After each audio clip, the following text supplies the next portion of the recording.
Hello friends, this is our dish for our lunch now. So we have eggplant and the spices, and we have egg and liver of chicken. So we make eggplant guisado. So this is delicious.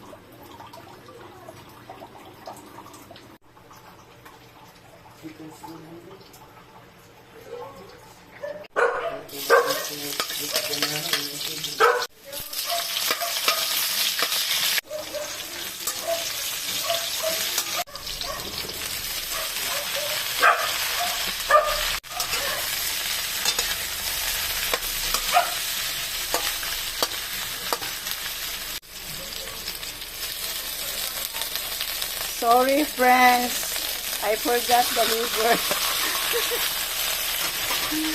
I forgot the liver. Wow, mali. Supposed to be I cook first the liver.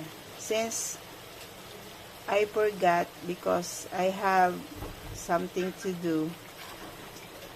So this is the result. This is oyster sauce.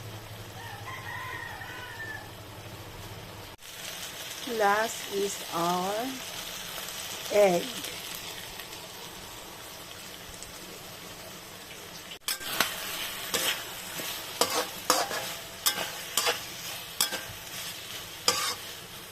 Here we go. I'm done.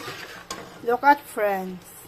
Looks ugly, but this is taste good. So yummy. Never mind the ugly looks of my dish. The important is the taste.